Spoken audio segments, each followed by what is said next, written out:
Alhamdulillah nahmaduhu wa nasta'inuhu wa nastaghfiruhu wa natubu ilayh wa na'udzu billahi min shururi anfusina wa sayyiati a'malina may yahdihillahu fala mudilla lahu wa may yudlil fala hadiyalah wa ashhadu an la ilaha illallah wahdahu la syarika lah wa ashhadu anna Muhammadan abduhu wa rasuluhu la nabiyya ba'dah ya ayyuhalladzina amanu taqullaha haqqa tuqatih wa la tamutunna illa wa antum muslimun ya ayyuhan nasu taqu rabbakumul ladzi khalaqakum min nafsin wahidah وخلق منها زوجها وبث منهما رجالا كثيرا ونساء واتقوا الله الذي تساءلون به والأرحام إن الله كان عليكم رقيبا يا أيها الذين آمنوا اتقوا الله وقولوا قولا سديدا يصلح لكم أعمالكم ويغفر لكم ذنوبكم ومن يطع الله ورسوله فقد فاز فوزا عظيما أما بعد فإن أحسن الكلام كلام الله وخير الهدى هدى محمد صلى الله عليه وسلم وشر الأمور محدثاتها وكل محدثة بدعة وكل بدعة ضلالة وكل ضلالة في النار. Para hadirin jamaah umrah yang dirahmati oleh Allah Subhanahu wa taala. Alhamdulillah pada 3 pertemuan kemarin kita telah membahas tentang al-iman bil malaikah, tentang sifat-sifat malaikat dan juga asar dampak dari faedah dari beriman kepada para malaikat, dan insyaallah pada malam hari ini kita akan bahas tentang al-iman bil qadar, beriman tentang masalah takdir, beriman tentang masalah takdir. Dan ini merupakan bahasan yang sangat penting karena banyak orang yang salah paham tentang masalah takdir, dan juga sampai sekarang hingga saat ini masih ada penyimpangan-penyimpangan dalam pemahaman masalah takdir yang menyelisih manhaj Ahlus Sunnah wal Jamaah. Oleh karenanya perlu bagi kita untuk menjelaskan tentang bagaimana manhaj Ahlus Sunnah wal Jamaah dalam memahami masalah takdir.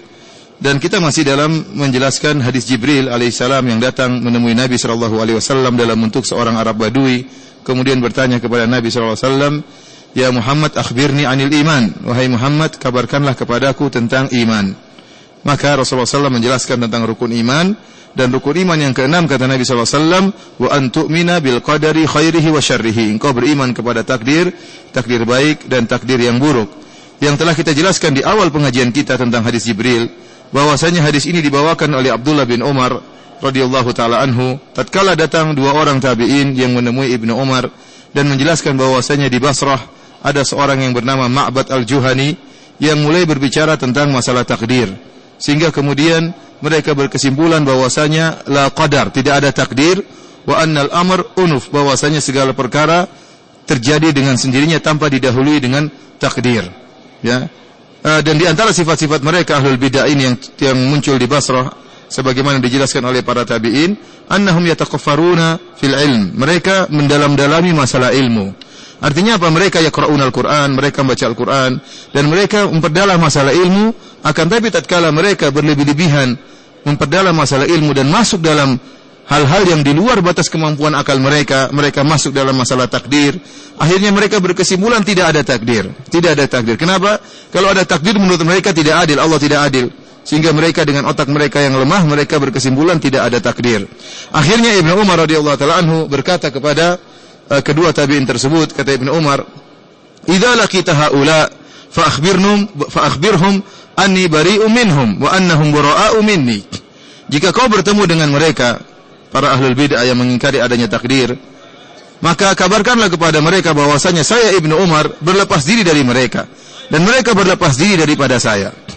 Walladzi yahlifu bihi Ibnu Abdullah bin Umar. Kemudian Ibnu Umar bersumpah, demi Allah dia mengatakan, "Lau anna li ahadihim mithla Uhudin dhahaban fa anfaqahu ma qabilahu Allah hatta yu'mina bil qadar." Seandainya salah seorang dari mereka memiliki emas sebesar gunung Uhud, kemudian dia infakkan, maka tidak akan diterima oleh Allah Subhanahu wa taala sampai dia beriman dengan takdir. Sampai dia beriman dengan takdir. Oleh karenanya barang siapa yang mengingkari takdir, maka tidak sah imannya. Dan kalau tidak sah imannya, maka tidak akan diterima amalannya. Meskipun dia punya emas sebesar gunung Uhud, sebagaimana kata Ibnu Umar, dan dia infakkan di jalan Allah, tetapi jika dia tidak beriman dengan takdir, meskipun dia beriman dengan Allah, beriman dengan para malaikat, beriman dengan hari kiamat, dengan hari akhirat, beriman dengan kitab-kitab Allah, beriman dengan para rasul, tetapi dia tidak beriman dengan takdir, maka amalan dia tidak akan diterima meskipun dia berinfak dengan emas sebesar gunung Uhud. Dari sini para hadirin yang dirahmati oleh Allah Subhanahu wa taala, perlu bagi kita untuk membahas tentang masalah takdir. Dan masalah takdir ya memiliki pembahasan yang cukup detail, dan orang-orang yang beriman dengan takdir maka akan nampak dampak keimanan tersebut dalam kehidupannya. Orang yang beriman dengan takdir bahwasanya segala sesuatu telah ditakdirkan oleh Allah, dia akan lebih mudah sabar dan dia akan lebih ikhlas dan dia jauh dari ujub. Dan insyaallah pembahasan tentang ini, tentang athar ya dampak dari beriman kepada takdir akan kita bahas mudah-mudahan pada pertemuan esok hari. Sekarang fokus pembicaraan kita adalah mengenai masalah beriman kepada takdir. Hukum asal beriman dalam masalah takdir atau pembicaraan dalam masalah takdir, hukum asalnya tidak dilakukan kecuali dibutuhkan. Seorang tidak boleh berbicara tentang masalah takdir melebihi dari apa yang seharusnya, yang dijelaskan dalam dalil-dalil baik Al-Quran dan Sunnah. Barang siapa yang mencoba memahami takdir lebih dari apa yang disebutkan dalam Al-Quran dan Sunnah, maka dia akan tersesat.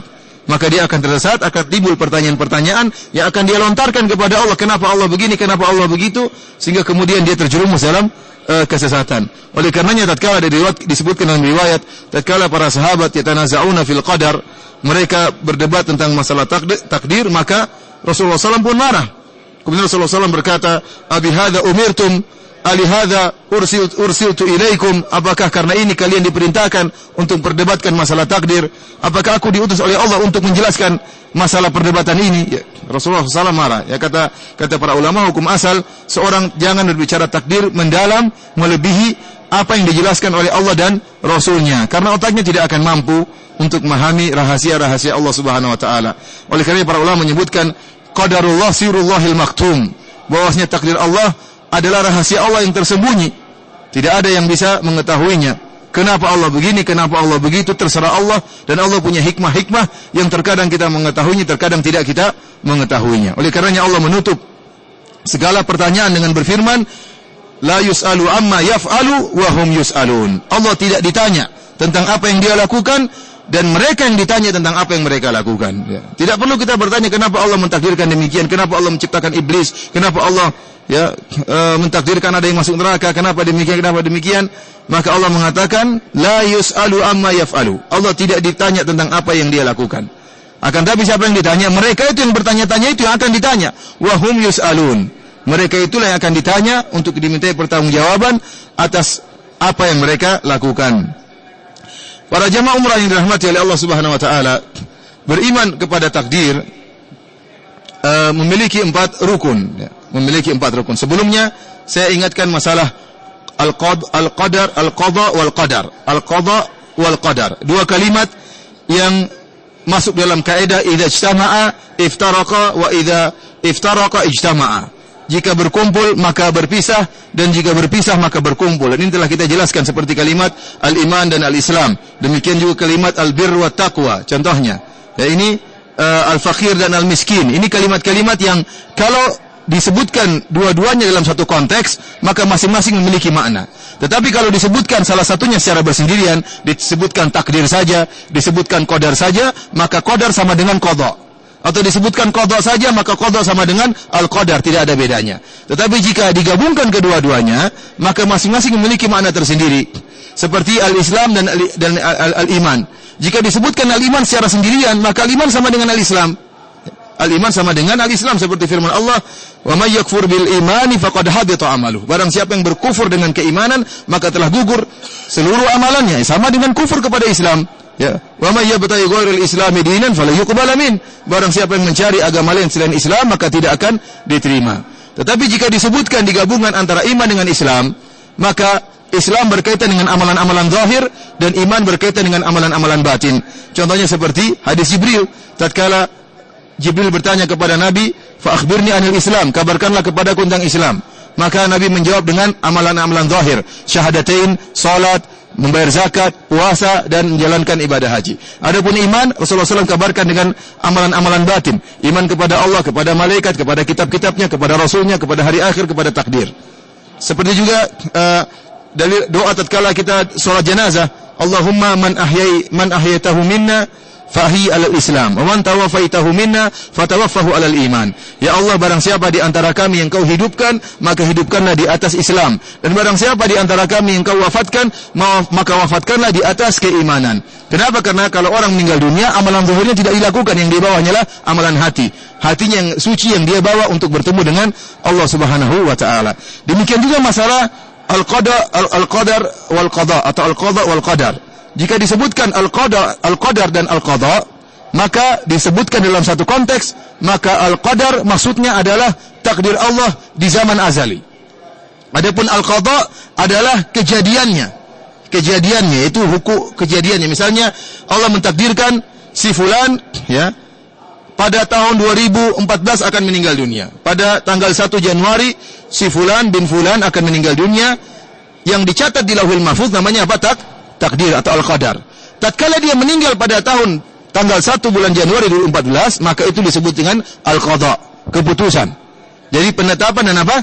Keputusan. Ini kalau digabungkan antara al-qadar dan al-qada, maka al-qadar apa yang telah ditetapkan, apa yang telah ditentukan, dan al-qada keputusannya, kejadiannya.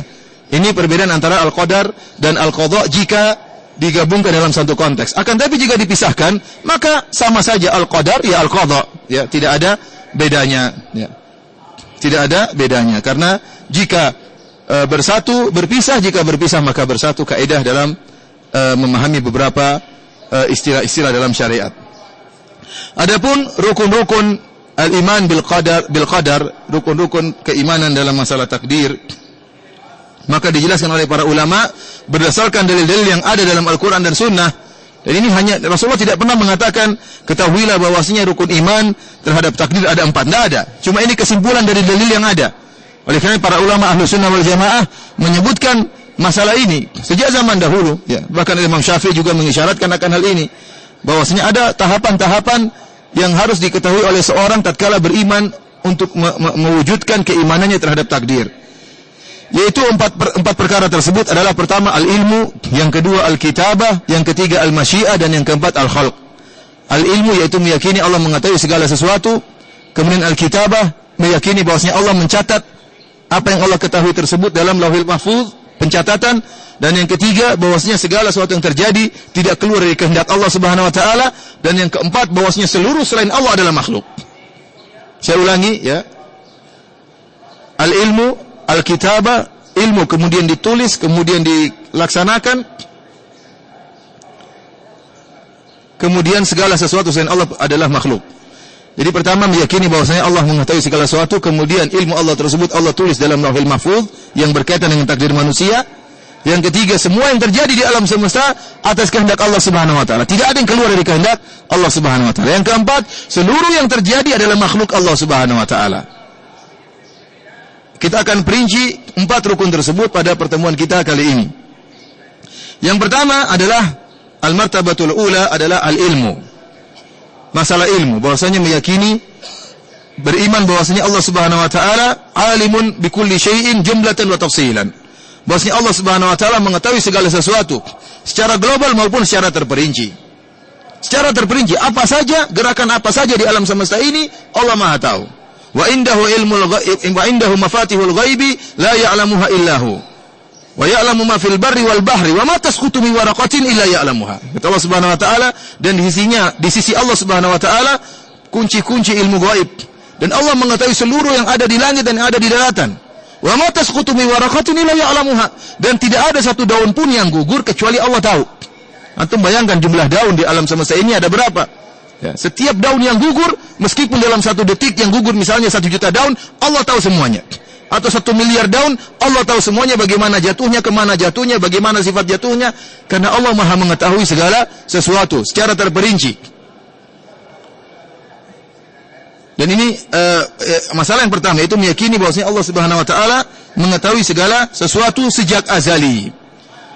Azali adalah zaman yang tidak didahului dengan sebelumnya. Jadi disebut dalam istilah syariat adalah azali atau qadim. Jadi ada istilah Allah itu ada sebelum kata ada itu ada. Allah itu ada sebelum kata ada itu ada. Artinya zaman yang tidak didahului dengan tidak ada penghujungnya. Itu namanya zaman azali. Kemudian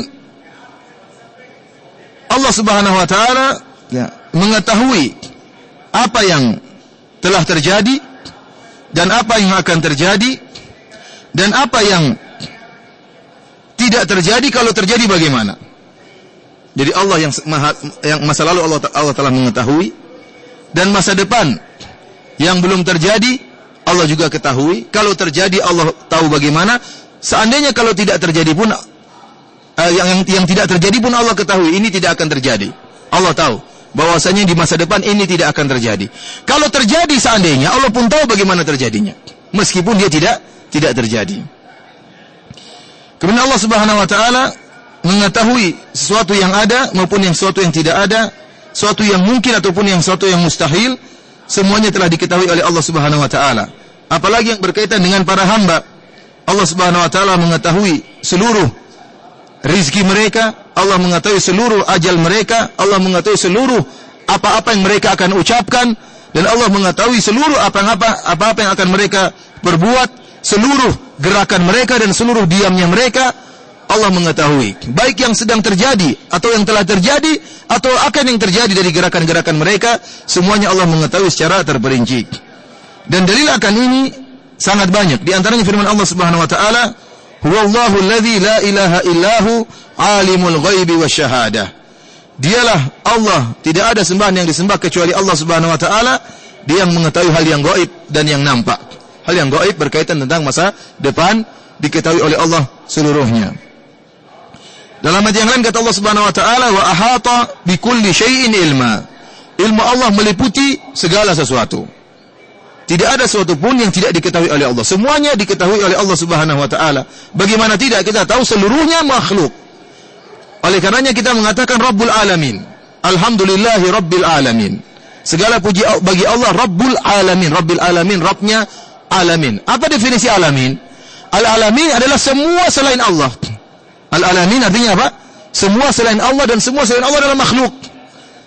Dan seluruh makhluk, semua selain Allah adalah makhluk. Semuanya. Gerakan kita, nafas kita, perkataan kita, semuanya makhluk. Dan seluruh makhluk yang ciptakan adalah Allah Subhanahu wa taala. Dan Allah menciptakan dengan ilmu.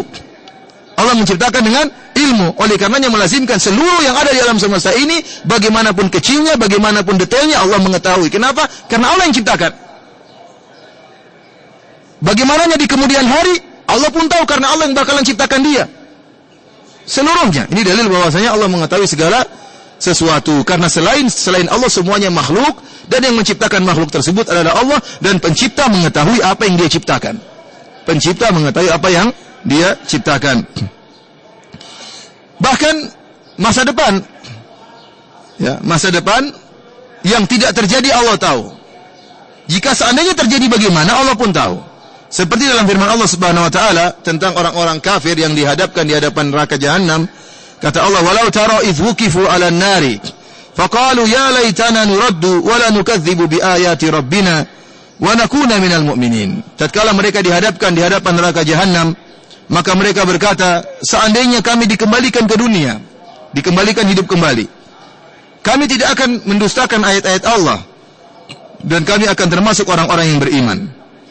Bal badalahum ma kanu yukhfuna min qabl. Kata Allah, maka nampaklah apa yang dahulu mereka sembunyikan. Kemudian kata Allah, walau ruddu, seandainya mereka dikembalikan ke atas muka bumi, la'adu limanuhu anhu, maka mereka akan kembali lagi melakukan apa yang mereka dilarang. Wa innahum lakadzibun, dan mereka pendusta. Ini Allah berbicara tentang masa depan. Ini orang-orang nanti di akhirat kelak, mereka disiksa dan akan dimasukkan dalam neraka jahanam. Kemudian mereka mengatakan, ya Allah, kembalikan kami ke dunia. Kalau kami kembali ke dunia di masa depan, kami tidak akan mendustakan ayat-ayat Engkau, ya Allah. Allah mengatakan, kalau kalian dikembalikan, kalian akan mendustakan. Namun mereka tidak dikembalikan. Mereka tidak dikembalikan ke dunia. Tapi Allah tahu, seandainya mereka dikembalikan ke dunia, mereka akan mendustakan ayat-ayat Allah. Oleh karenanya para ulama mengatakan, Allah mengetahui masa depan apa yang tidak terjadi. Seandainya terjadi pun Allah tahu bagaimana terjadinya. Meskipun sekarang tidak, terjadi. Paham maksud saya? Contohnya lagi, tatkala Allah menyebutkan tentang orang-orang munafik yang tidak mau berperang, dan mereka beralasan, kami kenapa tidak diberitahu, banyak alasan lah. Mereka mengatakan sebenarnya kami ingin perang. Maka kata Allah Subhanahu wa taala, "Lau kharaju fikum ma zadukum illa khabala." wala awda'u khilalakum yabghunakumul fitnah wa fiikum samma'una lahum wallahu alimun bidzalimin. Kalau seandainya orang-orang munafik itu keluar bersama engkau berjihad, maka mereka akan bikin kekacauan, kacau balau. Dan mereka tidak keluar. Seandainya mereka keluar ikut perang bersama engkau wahai Muhammad, mereka akan bikin perkara yang memporak-porandakan pasukan engkau wahai Muhammad sallallahu alaihi wasallam. Demikian juga dalam hadis dalam sahihain dari hadis Ibnu Abbas radhiyallahu ta'ala anhuma, su'ila Nabi sallallahu alaihi wasallam an auladil musyrikin. Nabi ditanya tentang anak-anaknya orang-orang musyrikin, bagaimana nasib mereka? Mereka tidak bersalah, mereka masih kecil, belum balik kemudian meninggal. Bagaimana nasib mereka? Kata Nabi sallallahu alaihi wasallam, Allahu a'lamu bima kanu amilin. Allah lebih mengetahui tentang apa yang akan mereka perbuat kalau besar. Allah akan mengetahui apa yang akan mereka lakukan, kata Allah. Kata Nabi sallallahu alaihi wasallam, ini dalil bahwasanya apa yang tidak terjadi, seandainya terjadi, Allah lebih mengetahui. Ini yang pertama mengenai masalah ilmu, bahwasanya ilmu Allah Subhanahu wa taala meliputi segala sesuatu yang yang telah terjadi, yang sedang terjadi secara detail dan secara rinci, yang akan terjadi, baik yang akan terjadi atau tidak terjadi. Kalau tidak terjadi, seandainya terjadi pun Allah mengetahui bagaimana terjadinya. Kemudian martabah atsaniyah, ya, urutan berikutnya setelah kita meyakini bahwasanya segala sesuatu diketahui oleh Allah Subhanahu wa taala, tidak ada satupun yang luput dari ilmu Allah. Perkara yang berikutnya adalah meyakini tentang al-kitabah, bahwasanya Allah Subhanahu wa taala mencatat apa yang Allah ketahui, ya, tentang masa depan tersebut. Jadi ilmu Allah tersebut Allah catat dalam Lauhil Mahfuz. Oleh karenanya dalam hadis disebutkan, innallaha kataba maqadira al-khalaiq qabla an yakhluqa as-samawati wal ardi bi 50,000 sanah. Allah mencatat takdir seluruh makhluk 50.000 tahun sebelum Allah ciptakan langit dan bumi. Dalam hadis yang lain kata Nabi sallallahu alaihi wasallam, awwalu ma khalaqa Allah al-qalam. Makhluk yang pertama kali Allah ciptakan adalah al-qalam, pena. Faqala lahu, maka Allah berkata kepada pena, uktub, catatlah wahai pena. Maka pena berkata, wa madza aktub, apa yang aku catat? Uktub ma huwa kainun ila yaumil qiyamah, atau kama qala Nabi sallallahu alaihi wasallam. Kata Nabi sallallahu alaihi wasallam, tulis, kata Allah Subhanahu wa taala, tulislah apa yang akan terjadi sampai hari kiamat. Mulailah pena tersebut menulis takdir tentang masa depan. Oleh karenanya ilmu Allah tadi tentang masa depan Allah tulis dalam Lauhil Mahfuz. Dan dalil akan hal ini sangatlah banyak. Di antaranya seperti firman Allah Subhanahu wa taala, "Ma farratna fil kitabi min syai'." Tidak ada satupun yang luput dari catatan Allah Subhanahu wa taala. Semuanya telah tercatat. Semuanya tercatat. Antum datang umrah tercatat. Antum hadiri pengajian tercatat. Kemana saja, apapun gerakan antum, semua yang terjadi dalam semesta ini, lalu lalang manusia, semuanya telah tercatat dalam Lauhil Mahfuz.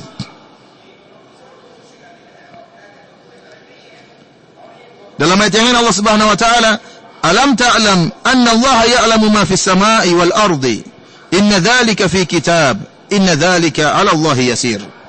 Tidakkah engkau mengetahui bahwasanya Allah mengetahui segala apa yang ada di langit dan yang ada di bumi? Inna dzalika fi kitab. Seluruhnya itu telah dicatat dalam Lauhil Mahfuz. Inna dzalika 'ala Allah yasir. Semuanya mudah bagi Allah Subhanahu wa taala.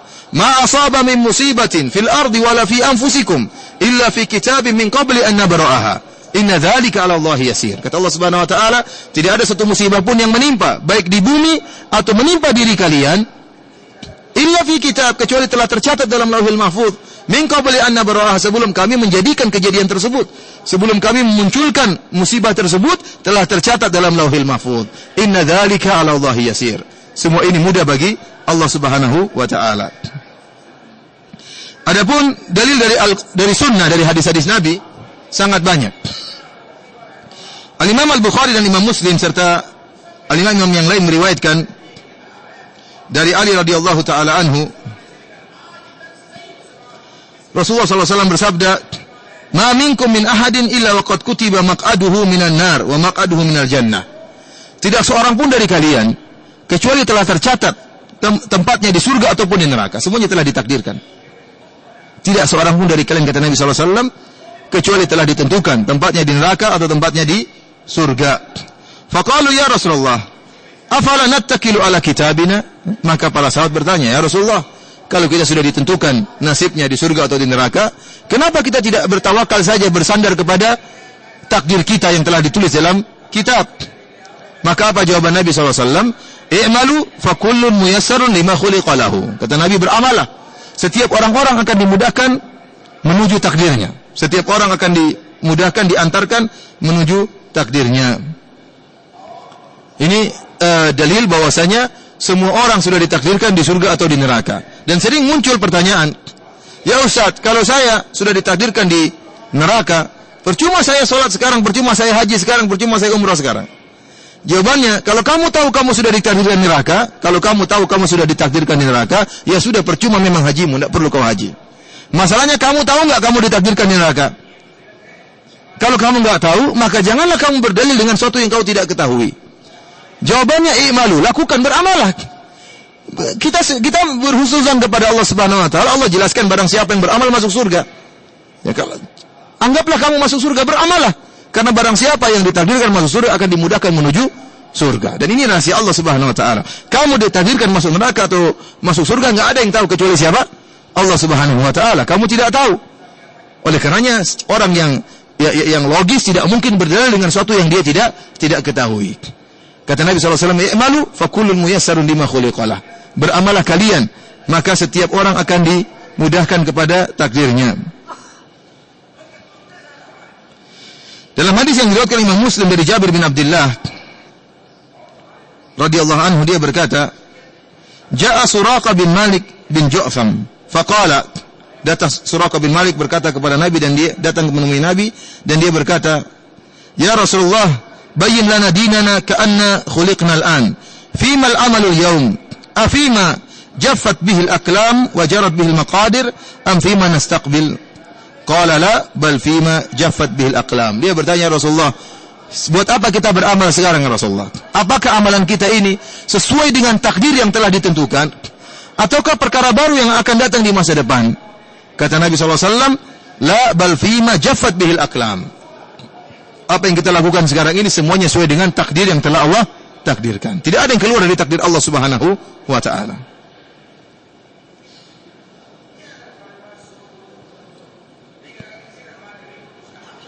Dalam hadis Ibnu Abbas juga, hadis yang panjang, Rasulullah SAW tatkala menasihati Ibnu Abbas, Rasulullah SAW mengatakan, "Ya gulam, inni muallimuka kalimatin."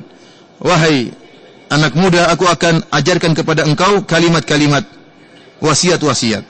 Di antaranya Nabi SAW mengatakan, "Wa'lam annal ummata law ijtama'u ala an yanfa'uka bi syai'in lam yanfa'uka illa bi syai'in qad katabahu Allahu lak."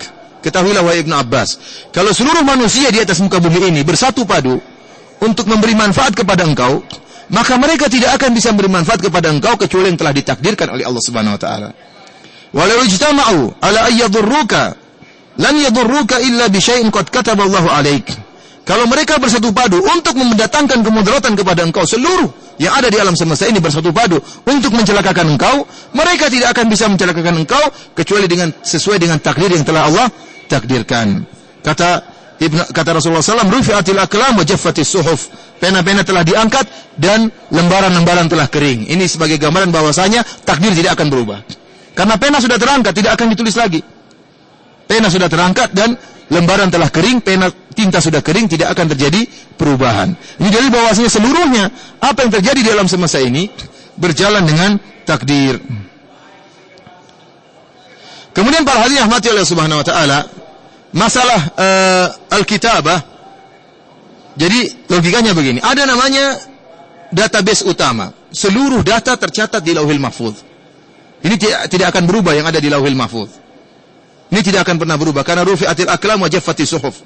Pena-pena telah terangkat dan lembaran-lembaran telah kering, tidak akan berubah yang ada di Lauhil Mahfuz.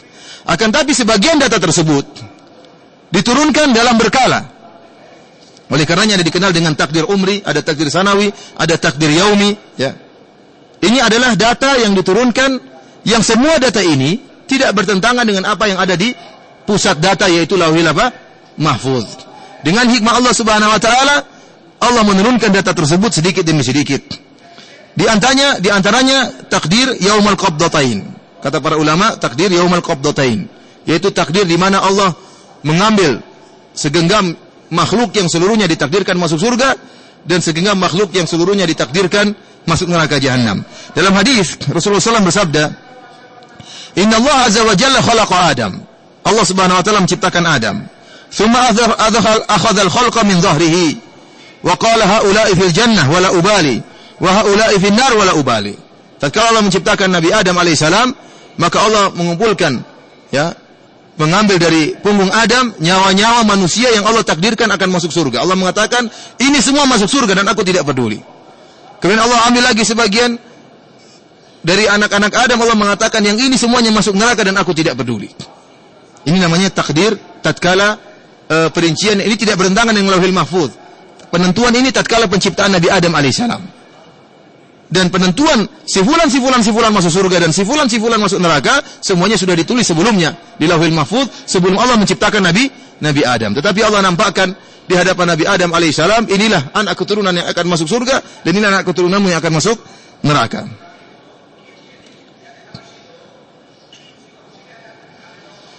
Kemudian contohnya yang dikenal oleh para ulama dengan takdir al-umri. Takdir tatkala seorang anak dijanin dalam perut ibunya. Kita tahu dalam hadis Rasulullah SAW bersabda dalam hadis Ibnu Mas'ud, Inna ahadakum yujma'u khalquhu fi batni ummihi 40 yawman. Thumma yakunu 'alaqatan mithla dhalik. Bahwasanya salah seorang dari kalian akan dikumpulkan oleh Allah di rahim ibunya selama 40 hari dalam bentuk nutfah. Kemudian berubah menjadi bentuk alaqah, segumpal darah 40 hari pula. Thumma yakunu mudghatan mithla dhalik. Kemudian berubah setelah 40 hari berubah menjadi segumpal daging. Thumma yursalul malak, kemudian diutuslah malaikat, fayanfukhu fihi ruh. Kemudian malaikat tersebut menyiapkan ruh pada janin tersebut dalam perut ibunya. Wa yu'maru bi arba'i kalimatin. Kemudian diperintahkan malaikat tersebut untuk mencatat 4 masalah takdir. Bikatbi rizqihi wa ajalihi, untuk mencatat rizkinya, ajalnya, wa amalihi, amalnya, wa syaqi am sa'id, apakah dia masuk surga ataupun masuk neraka. Ini takdir kapan dalam janin dalam perut ibunya. Dan ini takdir juga tidak bertentangan dengan Lauhul Mahfuz. Ini hanya sekedar perincian. Paham maksud saya? Jadi ada takdir yang Allah turunkan, ada yang di awal tatkala menciptakan Nabi Adam Allah jelaskan takdir tersebut. Kemudian tatkala Allah karena apa yang di Lauhul Mahfuz enggak ada yang tahu. Enggak ada yang tahu. Yang tahu cuma siapa? Allah Subhanahu wa taala. Maka tatkala Allah menciptakan manusia dalam janin dalam perut ibunya, Allah kirim malaikat untuk mencatat. Dari sini malaikat mengetahui takdir orang ini. Karena malaikat diperintahkan untuk mencatat. Kata Allah, catat demikian. Rizkinya sekian, ajalnya sekian, amalnya demikian, surga atau neraka, malaikat catat. Yang data ini semuanya tidak bertentangan dengan yang ada di mana? Lauhul Mahfuz. Ini sebagian perincian data yang diambil dari Lauhul Mahfuz yang berkaitan dengan janin tersebut. Ada namanya takdir sanawi. Takdir sanawi yang Allah sebutkan dalam Al-Quran, fiha yufraku kullu amrin hakim. Tatkala Lailatul Qadar. Setiap Lailatul Qadar Allah turunkan takdir tahunan. Apa yang akan terjadi sampai tahun depan. Para malaikat juga tahu. Ini perincian. Jadi perincian juga ini tidak bertentangan juga dengan database asal yang ada di Lauhul Mahfuz. Cuma malaikat baru tahu, ternyata tahun ini sampai tahun depan kejadiannya demikian. Allah jelaskan setiap malam Lailatul Qadar. Kemudian takdir yaumi, tiap hari pun Allah menentukan akan terjadi demikian, akan terjadi demikian. Allah berfirman, "Kullu yaumin huwa fi sya'an." Tiap hari Allah dalam kondisi dalam kesibukan, yaitu dalam menentukan takdir-takdir. Si fulan demikian, si ini jadi demikian, itu jadi demikian tiap hari. Ini perincian dari masalah pencatatan, masalah takdir. Jadi yang pertama tadi disebutkan ilmu Allah meliputi segala sesuatu. Kemudian ilmu tersebut Allah catat dalam Lauhul Mahfuz. Datanya semua dicatat dalam Lauhul Mahfuz. Terkadang data tersebut diturunkan secara berkala, baik takdir yaumi atau takdir umri, atau takdir sanawi, takdir tahunan, takdir tatkala dalam janin dalam perut seorang ibu, atau takdir tatkala Allah menciptakan Nabi Adam, atau takdir harian. Kemudian rukun yang ketiga atau martabah ats-tsalitsah adalah al-masyiah. Al-masyiah, yaitu ini butuh pemahaman karena disinilah tersesatnya kaum Qadariyah dan kaum Jabariyah. Di sini butuh mikir, ya. Mudah-mudahan antum semua tidak ngantuk, ya. Jangan sampai ngantuk. Kalau ngantuk salah paham bisa tersesat ya. Yang ngantuk silakan minum. Bismillah.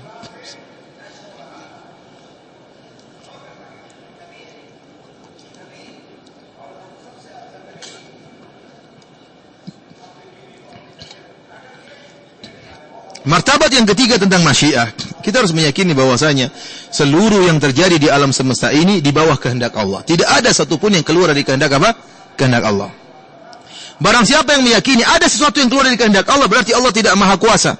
Berarti ada yang mengalahkan kehendak Allah, keluar dari pengetahuan Allah sehingga dia keluar dari kehendak Allah. Ini mencela Allah Subhanahu wa taala.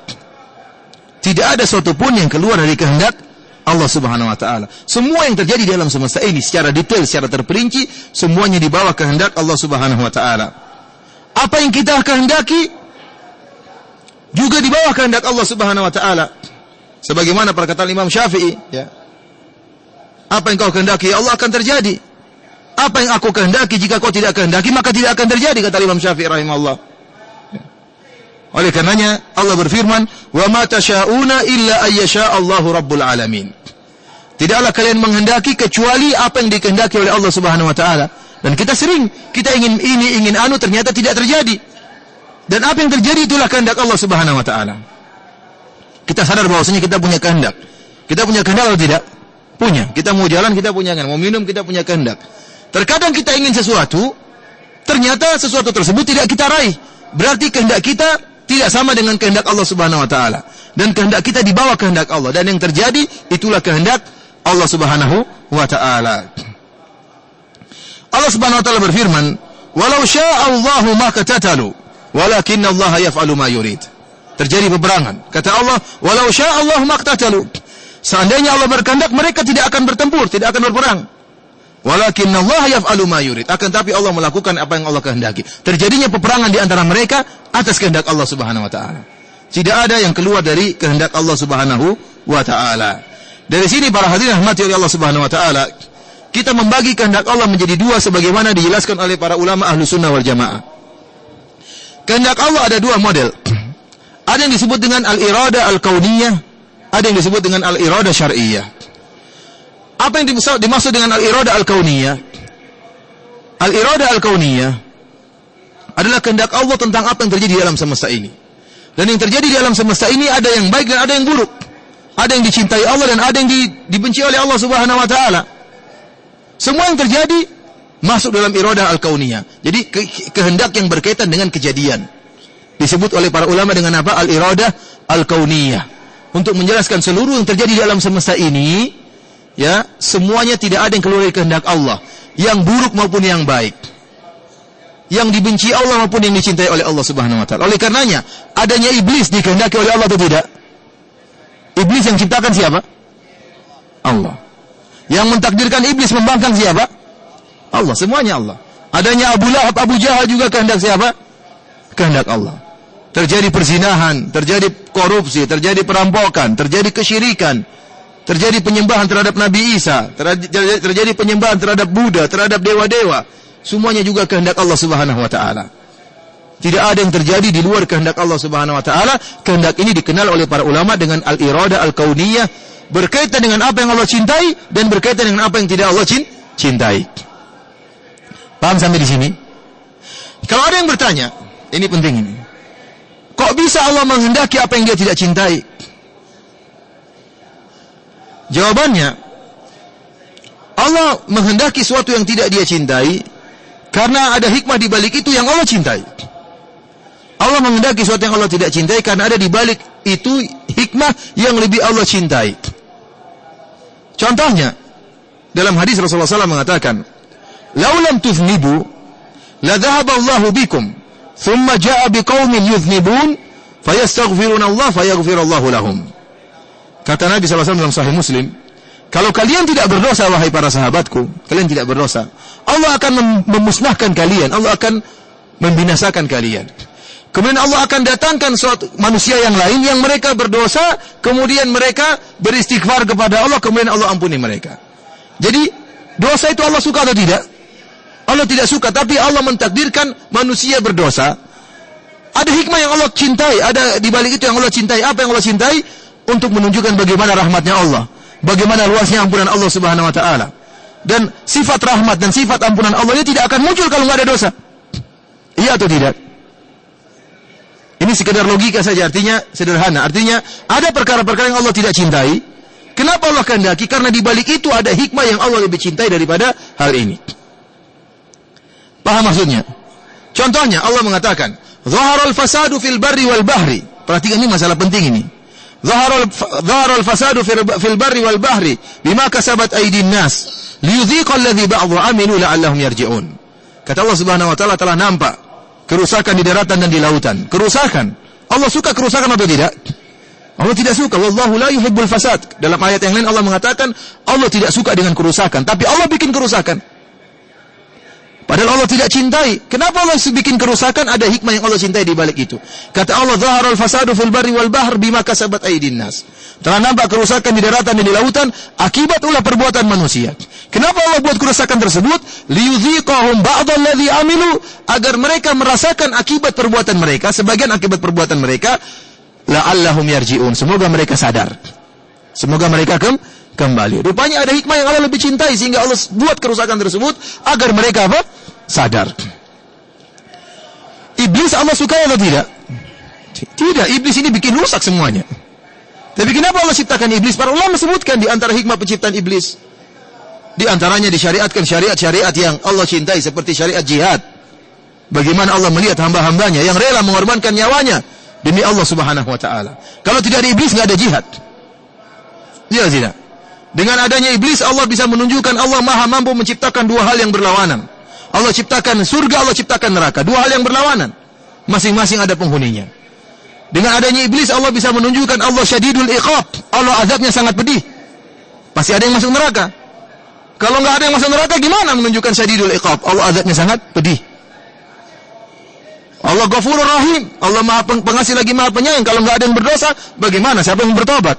Sehingga tidak akan nampak sifat-sifat Allah tersebut. Dan ini Allah cintai sifat-sifat ini. Menampakkan sifat-sifat Allah yang maha indah kepada makhluk-makhluknya. Dan masih banyak faedah penciptaan iblis. Tinggal pertanyaan terakhir yang tidak boleh kita tanyakan. Kenapa iblis yang jadi korban? Ini sering masuk iblis mengatakan, kenapa saya jadi korban? Untuk sampai di sini kita nggak mampu berpikir. Kembali kepada firman Allah, la yus'alu amma yaf'alu wa hum yus'alun. Allah tidak ditanya dengan apa yang dia lakukan, tapi mereka akan ditanya. Kenapa iblis jadi korban? Itu urusan Allah. Allah yang lebih tahu. Allah yang lebih tahu. Dan otak kita tidak bakalan mampu. Ya ikhwan, tidak semua perkara harus masuk di otak kita. Oleh karena para ulama menyebutkan tentang takdir masalah rahasia Allah. Sirullahil maktum. Rahasia Allah. Tidak ada yang ketahui. Kenapa Allah begini, kenapa begitu, tidak ada yang tahu. Nabi SAW tidak tahu kenapa Allah ciptakan iblis. Tidak tahu, ini urusan Allah Subhanahu wa taala. Tugas kita beribadah. Beribadah masuk surga, bermaksiat masuk neraka. Selesai. Enggak usah otak kita mikir yang macam-macam. Karena otak kita kalau mau tahu kenapa Allah ciptakan iblis, kenapa iblis jadi korban, berarti otak kita levelnya harus sama dengan ilmunya Allah. Baru kita bisa paham. Kalau kita tahu ilmu kita sangat rendah, sangat sedikit, banyak perkara yang tidak kita pahami. Jangankan masalah takdir. Kalau antum panggil seorang profesor tentang jelaskan bagaimana kerja televisi, antum bingung. Ini rangkaian ini, kemudian ini. Aduh, gimana televisi kok bisa muncul saya depan televisi? Kok bisa nih siaran radio, siaran ceramah saya ini langsung diputar langsung di Jakarta di Radio Roja? Bagaimana caranya? Apakah ada elektron yang masuk ke sini ke kabel kemudian mau dijelaskan, kita bingung, otak kita nggak sampai. Ini baru perkara-perkara teknologi, tidak semuanya orang paham. Allah mengatakan yas'alunaka 'anir ruh. Mereka bertanya kepada engkau tentang ruh. Qulir ruhu min amri rabbi. Katakanlah ruh adalah urusan Allah Subhanahu wa taala. Wa ma utitu minal ilmi illa qalila. Kalian tidak diberikan ilmu kecuali cuma apa? Sedikit. Ruh yang ada di badan kita tidak bisa kita pikirkan bagaimana ruh ini, bagaimana hakikatnya. Seorang kalau berbicara tentang ruh, ada 1000 orang kita panggil berbicara tentang hakikat ruh, akan timbul 1000 pendapat. Karena semuanya ngawur. Demikian juga kalau suruh berbicara tentang hakikat mimpi itu bagaimana? Semua orang akan ngawur, karena itu rahasia Allah Subhanahu wa taala. Kemudian kita berbicara tentang takdir, itu rahasia Allah Subhanahu wa taala. Otak kita enggak mampu. Kita hanya tunduk kepada takdir Allah. Kenapa begini, kenapa begitu, kata Allah, la yus'alu amma yaf'al. Allah tidak ditanya tentang apa yang dia lakukan. Paham ini? Kalau datang syaitan membuat kita bimbang, iblis Dia mengatakan, kenapa saya jadi korban? Memang kau pantas jadi korban, kita bilang demikian. Memang kau pantas untuk disiksa, Allah lebih tahu. Oleh karenanya dalam Al-Quran Allah menyebutkan orang-orang musyrikin yang mereka protes kepada Nabi, kepada kaum muslimin, mereka mengatakan, ahaulai manallahu alaihi min bainina? Apakah mereka-mereka itu yang diberikan anugerah oleh Allah sementara kita tidak? Kata orang musyrikin Arab kepada para sahabat dan Nabi SAW, kata Allah, alaihissallahu bi'a'lama bisyakirin. Allah mengatakan Allah lebih tahu tentang siapa yang bersyukur. Allah tidak mengatakan saya pilih Muhammad sebagai Nabi karena gini-gini. Allah tidak jelaskan. Allah menjelaskan jawaban umum, jawaban global. Alaihissallahu bi'a'lama bisyakirin. Allah lebih mengetahui mana yang bersyukur. Maka Allah takdirkan para sahabat menjadi sahabat-sahabat Nabi, orang yang beriman. Adapun kalian orang-orang musyrikin ditakdirkan menjadi orang-orang musyrik. Kenapa? Allah tidak pernah jawab dan tidak akan pernah dijawab. Itu rahasia Allah Subhanahu wa taala. Paham atau tidak? Dari sini kita hanya ingin jelaskan bahwasanya kenapa Allah berkehendak sesuatu yang buruk atau sesuatu yang Allah tidak cintai, karena ada hikmah di balik itu yang lebih Allah cintai. Terkadang hikmahnya jelas bagi kita, terkadang kita tidak jelas. Terkadang tidak jelas. Tapi kita tadi sebutkan dua contoh. Seperti tadi kata Nabi SAW, kalau kalian tidak berdosa, maka Allah akan binasakan kalian, dan Allah akan datangkan makhluk-makhluk yang lain yang berdosa. Kemudian mereka beristighfar kepada Allah. Artinya Allah ingin manusia berdosa. Dan Allah takdirkan mereka apa? Berdosa. Karena di balik dosa tersebut, ada hikmah yang Allah cintai, yang lebih Allah sukai. Sang hamba akan tunduk kepada Allah. Sang hamba akan beristighfar, merendah, menangis kepada Allah. Kemudian akan nampak bagaimana rahmat Allah, bagaimana ampunan Allah Subhanahu wa taala. Yang seandainya jika tidak ada yang berdosa, tidak akan muncul hal ini. Tidak akan ada tangisan kalau tidak ada yang berdosa. Semuanya ketawa melulu. Enggak ada yang tangisan. Paham maksud saya? Inilah disebut dengan iradah kauniyah, yang mencakup perkara yang dicintai oleh Allah dan perkara yang tidak dicintai oleh Allah. Ada iradah yang kedua, istilah para ulama, dengan iradah syar'iyah. Iradah syar'iyah adalah kehendak Allah pada perkara-perkara yang syar'i yang dicintai oleh Allah Subhanahu wa taala. Allah ingin semua orang bertobat. Kata Allah Subhanahu wa taala, wallahu yuridu ayyatuba alaikum. Allah menghendaki kalian semuanya bertobat. Ternyata tidak semua bertobat. Ada yang bertobat, ada yang terus bermaksiat sampai meninggal dunia. Allah ingin Fir'aun beriman, iya atau tidak? Allah ingin Fir'aun beriman atau tidak? Makanya Allah utus Nabi Musa. Allah mengatakan, la'allahu yatadzakkaru aw yakhsha. Siapa tahu dia tobat, siapa tahu dia sadar, siapa tahu dia takut. Ternyata Allah kehendaki dia tidak apa? Beriman. Oleh karenanya ada iradah syariah, ada iradah apa? Kauniyah. Secara iradah syariah, apa yang Allah cintai tidak semuanya terjadi. Apa yang Allah kehendaki, yang Allah cintai, iradah syariah tidak semua terjadi. Seperti Allah ingin semuanya orang beriman. Ternyata tidak semua apa? Beriman. Allah menyuruh Musa berdakwah kepada Fir'aun agar Fir'aun beriman. Ternyata tidak beriman. Allah cinta Fir'aun beriman, tapi Allah menghendaki dia tidak beriman. Paham sampai di sini atau tidak? Jadi para ulama menyatakan demikian. Seluruh af'alullah, seluruh perbuatan Allah terpuji, tidak ada yang tercela. Tatkala Nabi mengatakan al-iman bil qadar khairihi wa syarrihi, beriman dengan keputusan Allah, keputusan yang baik maupun keputusan yang buruk. Keputusan yang baik tidak jadi masalah. Wa syarru laisa ilaik, kata Nabi SAW, kebaikan tidak ada kembali kepada engkau, seluruhnya kebaikan kepada Allah. Tidak ada keburukan, wa syarru laisa ilaik, dan keburukan tidak nisbahkan kepada Allah Subhanahu wa taala. Artinya para hadirin, maksudnya begini. Keputusan Allah ada yang baik dan ada yang buruk. Proses pemutusan keputusan tersebut namanya takdir. Allah mentakdirkan terjadi bencana alam. Bencana alam buruk atau tidak? Buruk. Tetapi pentakdiran Allah terhadap bencana alam tidak buruk. Kenapa? Di balik itu ada hikmah yang Allah cintai. Saya ulangi. Semua perbuatan Allah tidak ada yang tercela. Semua perbuatan Allah indah, tidak ada yang tercela. Bahkan tatkala Allah mentakdirkan keburukan, juga karena ada hikmah yang lebih Allah cintai, dan hikmah tersebut indah. Oleh karenanya mentakdirkan keburukan tersebut, takdirnya tidak buruk, tetapi keputusannya yang apa? Yang buruk. Sampai di sini paham atau tidak? Hah? Paham insyaallah?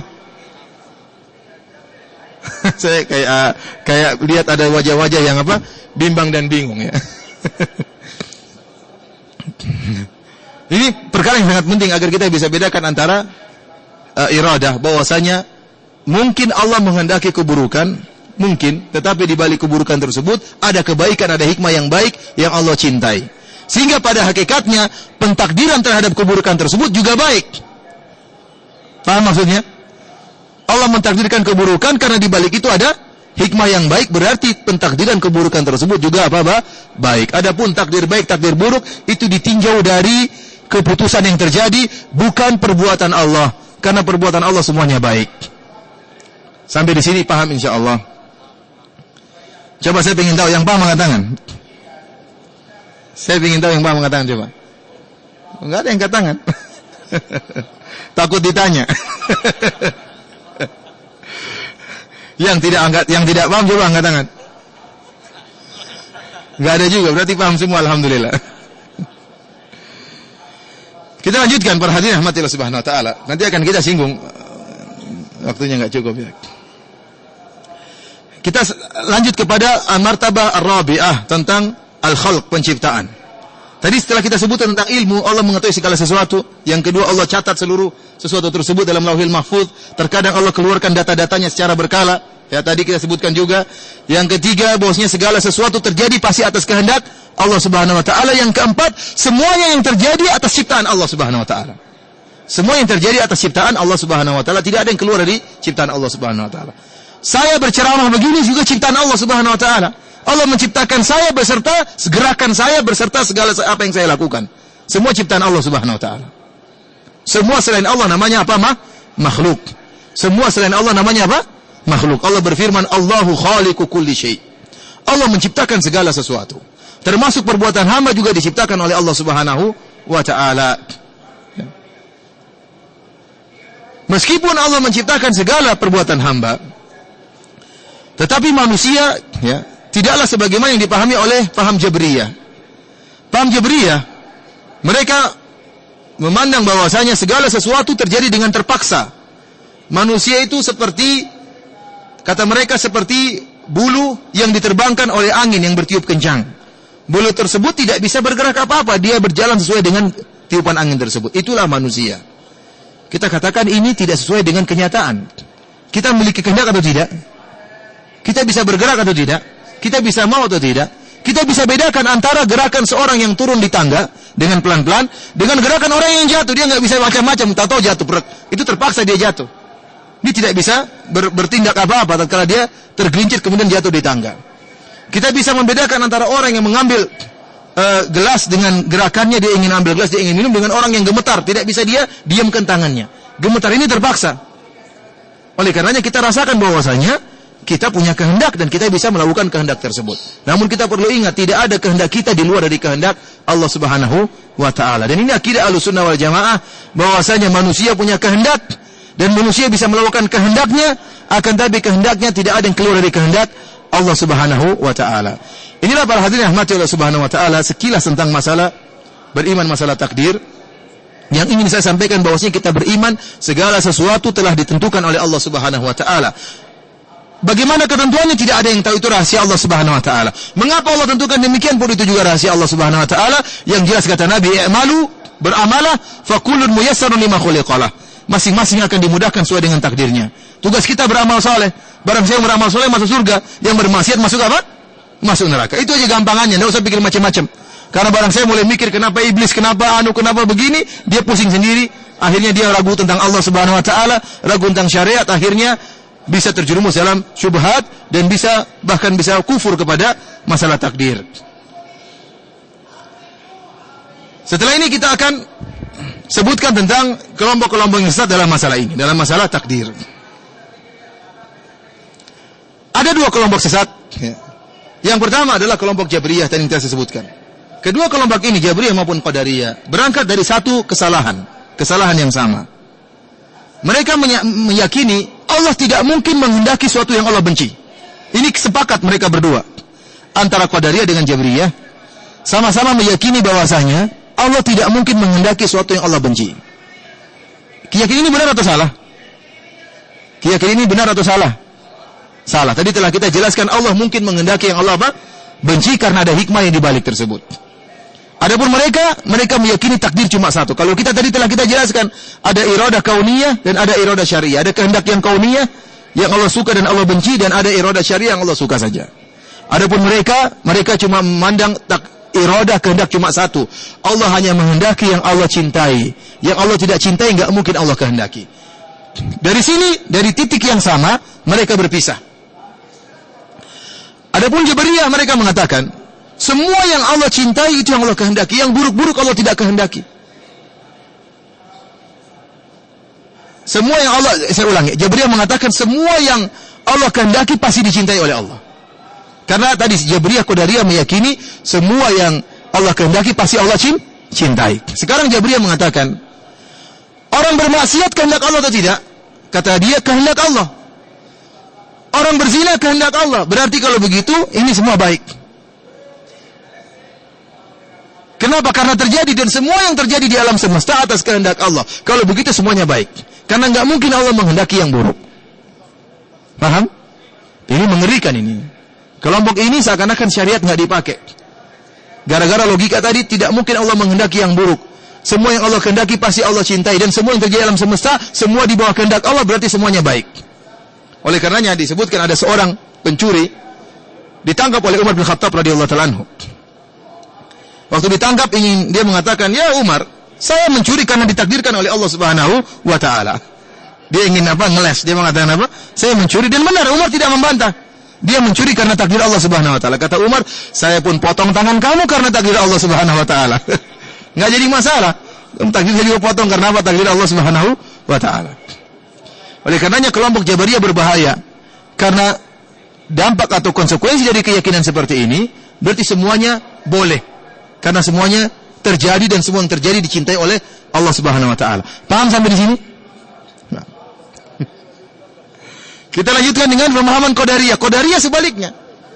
Qadariyah mengatakan sama dengan Jabariyah tadi, semua yang Allah kehendaki pasti Allah cintai. Kalau begitu ada kemaksiatan, ada perampokan, ada perzinahan, itu tidak dikehendaki oleh Allah Subhanahu wa taala. Yang Allah kehendaki cuma yang salat, yang itu tidak Allah kehendaki. Karena itu maksiat, enggak mungkin Allah suka dengan maksiat. Ini kesalahan, kesesatan. Iblis tidak Allah kehendaki, Fir'aun tidak Allah kehendaki. Lalu terus kehendak siapa kalau begitu? Akhirnya disebutkan ada salah seorang dari ulama Qadariyah, datang orang Arab Badui kepada dia berdoa, mengatakan, "Wahai Syekh, doakan unta saya hilang. Tolong doakan supaya unta saya dikembalikan oleh Allah Subhanahu wa taala." Maka Syekh ini berdoa, dia mengatakan, "Ya Allah, Engkau tidak suka untanya hilang." Tetapi ternyata untanya hilang. Kembalikanlah. Dia punya keyakinan semua yang buruk tidak dikehendaki oleh Allah. Maka dia mengatakan, "Ya Allah, unta orang Arab Badui itu hilang, dan Kau tidak suka kalau untanya hilang." Tetapi artinya hilang. Akhirnya hilang. Kembalikanlah unta dia. Maka orang Arab Badui tadi mengatakan, "Saya tidak butuh dengan doamu. Tadi kau bilang Allah tidak menghendaki, bahwasanya unta hilang bukan kehendak Allah. Allah mau unta saya kembali. Nanti kalau Allah ingin kehendak unta saya kembali, ternyata tidak kembali juga. Apa faedahnya kalau begitu doamu?" Paham tidak ceritanya? Saya ulangi, cerita lagi kedua kali. Ini yang tidak paham tidak ketawa. Bisa dilihat dari yang paham atau tidak paham. Jadi orang Qadariyah meyakini sesuatu yang buruk tidak dikehendaki oleh Allah, ya atau tidak? Unta hilang baik atau buruk? Buruk. Maka orang yang untanya hilang ini ngelapor kepada Syekh tadi, "Syekh, unta saya hilang." Ini kan buruk, untanya hilang. Maka dia waktu berdoa dia komentar dulu, dia mengatakan, "Ya Allah, Kau tidak menghendaki untanya hilang, tapi hilang. Kalau gitu kembalikanlah." Maka orang Arab Badui mengatakan, "Percuma, bisa jadi Allah menghendaki dia kembali, tidak kembali lagi. Sebagaimana tadi Allah tidak mau dia hilang, ternyata hilang." Paham tidak? Ini tidak benar, karena yang benar akidah Ahlussunnah wal Jamaah semuanya di bawah kehendak Allah Subhanahu wa taala. Disebutkan dalam buku seperti dalam kitab Syarah Aqidah Thahawiyah, bertemu seorang Qadariyah dengan seorang Majusi penyembah syaitan atau penyembah api dalam satu perahu. Akhirnya orang Qadariyah ini mulai mendakwahi orang Majusi. Dia mengatakan, "Aslim, hendaknya kau masuk Islam wahai orang Majusi." Dia mengatakan, "Saya ingin tetap Majusi." Kata orang Qadariyah tadi, "Allah menghendaki engkau masuk Islam. Tetapi syaitan ingin kau masuk, Allah tidak menghendaki kau jadi Majusi. Allah menghendaki kau masuk Islam." Ulangi ya. Allah tidak menghendaki kau jadi Majusi. Benar atau tidak? Ini menurut paham Qadariyah. Karena seorang jadi Majusi buruk atau baik? Buruk. Maka dia tatkala dia berdakwah dia mengatakan, Allah tidak menghendaki kau jadi majusi. Allah menghendaki kau jadi masuk Islam. Tapi syaitan ingin kau jadi majusi. Allah tidak mau kau jadi majusi. Yang mau jadi kau jadi majusi siapa? Syaitan. Maka orang majusi berpikir, dia mengatakan, tunggu dulu. Allah ingin saya Islam, syaitan ingin saya majusi. Ternyata sekarang saya majusi, berarti syaitan yang menang. Paham atau tidak? Kalau gitu saya sama yang menang saja, kata dia. Akhirnya tidak bisa berdakwah. Gara-gara kesalahpahaman dalam hal ini. Adapun akidah Ahlussunnah wal Jamaah semuanya di bawah kehendak Allah. Yang buruk maupun yang baik semuanya di bawah takdir Allah Subhanahu wa taala. Dan saya ingatkan di antara pemahaman yang sering disebarkan sekarang yang termasuk pemahaman Qadariyah adalah meyakini Allah hanya sekedar mengetahui, tidak ikut mengatur. Dan ini sering disampaikan oleh sebagian ustaz, saya dengar juga. Mereka menggambarkan Allah itu seperti seorang guru, nampaknya indah tetapi ini berbahaya. Semangat. La ilaha illallah, Allahumma shalli ala Muhammad, Allahumma barik ala Muhammad. Para jemaah umrah yang dirahmati Allah Subhanahu wa taala, karena waktunya sudah ini, kita lanjut saja tentang tanya jawab ya, insyaallah. Kita lanjutkan masalah takdir besok, tentang masalah buah dari beriman kepada takdir ya. Besok kita akan bahas masalah takdir secara ringan ya, tidak perlu bahas macam-macam detail-detail tadi bikin pusing ya. Yang praktis saja, bahwasanya segala sesuatu sudah ditakdirkan oleh Allah Subhanahu wa taala, dan apa yang ditakdirkan tersebut tidak ada yang tahu. Yang tahu hanyalah siapa? Allah Subhanahu wa taala. Maka orang yang cerdas dia tidak berdalil dengan apa yang tidak dia ketahui. Maka dia kerjakan, beramal sesuai dengan apa yang diperintahkan oleh Allah dan Rasulnya. Pertanyaan pertama, dalam hadis la yaruddul qada illa du'a. Tidak ada yang menolak takdir kecuali apa? Doa. Tadi kita sudah sebutkan al-qada, kalau disebutkan sendirian maka maknanya juga apa? Takdir. Ya kan tadi kaidah awal al-qadar dan al-qada itu kalau disebutkan sendiri maka mengandung makna yang lain sama dengan yang lain. Jadi artinya tidak menolak takdir kecuali doa. Apa maksud hadis ini? Maksudnya bahwasanya seorang jika ingin merubah kehidupannya, maka dia berdoa kepada Allah, minta kepada Allah Subhanahu wa taala. Sehingga qada dia, perbuatan dia akan bisa, keputusan dia akan berubah. Dari misalnya dia sakit, dia banyak berdoa kepada Allah, dari sakit bisa menjadi apa? Sembuh. Dan doa banyak melakukan keajaiban. Doa banyak melakukan keajaiban. Doa yang tulus diucapkan seorang hamba dalam waktu 2 menit saja, dia berdoa kepada Allah dengan hati yang tulus, bisa merubah kondisi yang tidak ada yang bisa melakukannya kecuali Allah.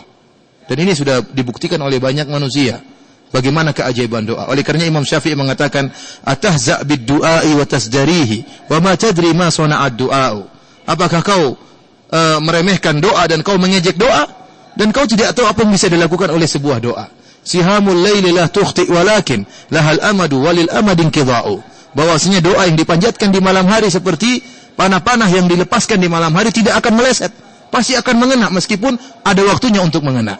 Oleh karena seorang butuh waktu berdoa ya, karena doa tersebut ya butuh serius konsentrasi, penuh berharapan karena doa tersebut bisa merubah berbagai kondisi. Perubahan kondisi seorang setelah berdoa ini bukan berarti merubah takdir di Lauhil Mahfuz, tidak. Tetapi bisa jadi merubah takdir yang dicatat oleh malaikat, bisa jadi. Oleh karenanya Allah berfirman, yamhullahu ma yasha wa yuthbit wa indahu ummul kitab. Kata Allah Subhanahu wa taala, Allah merubah, Allah menghapus Allah menghapus yang Allah kehendaki, dan Allah menetapkan Allah yang kehendaki, dan di sisi Allah ada Lauhil Mahfuz. Proses perubahan ini, penghapusan dan perubahan ini semua prosesnya sudah dicatat di Lauhil Mahfuz. Jadi yang di Lauhil Mahfuz tidak akan terjadi perubahan. Tetapi tadi perincian data-data tadi, database tadi kan saya bilang bisa jadi dirinci. Ini mungkin terjadi apa? Perubahan. Malaikat mencatat, Allah bilang rubah. Bisa jadi Allah menyuruh apa? Merubah. Dan proses perubahan tersebut semua sudah dicatat di apa? Di Lauhil Mahfuz. Contohnya seperti ini. Malaikat datang mencatat si fulan umur 60 tahun meninggal dunia. Atau si fulan 60 tahun meninggal karena sakit parah. Kemudian ternyata si fulan tersebut berdoa, ya Allah sembuhkanlah penyakitku, ya Allah masih banyak tanggunganku. Kemudian dia beramal soleh, kemudian Allah mengatakan, rubah yang 60 tadi, hapus wahai malaikat, tambah jadi 67. Jadi bonus berapa tahun? 7 tahun. Akhirnya dia umurnya sampai berapa? 67 tahun. Semua ini sudah di Lauhil Mahfuz. Malaikat catat, kemudian disuruh hapus, kemudian dia berdoa. Ini semua prosesnya sudah di mana? Di Lauhil mahfuz. Paham atau tidak? Jadi yang dirubah bukan takdir lauhil mahfuz tapi yang di malaikat. Karena malaikat enggak tahu apa yang di lauhil mahfuz. Paham? Ya. Ini Allah berfirman dalam surat Ar-Ra'd kalau tidak salah, yamhullahu ma yasha wa yuthbit wa indahu ummul kitab. Allah menghapus yang Allah kehendaki dan Allah menetapkan apa yang Allah kehendaki dan di sisi Allah ada lauhil mahfuz. Paham sampai sini?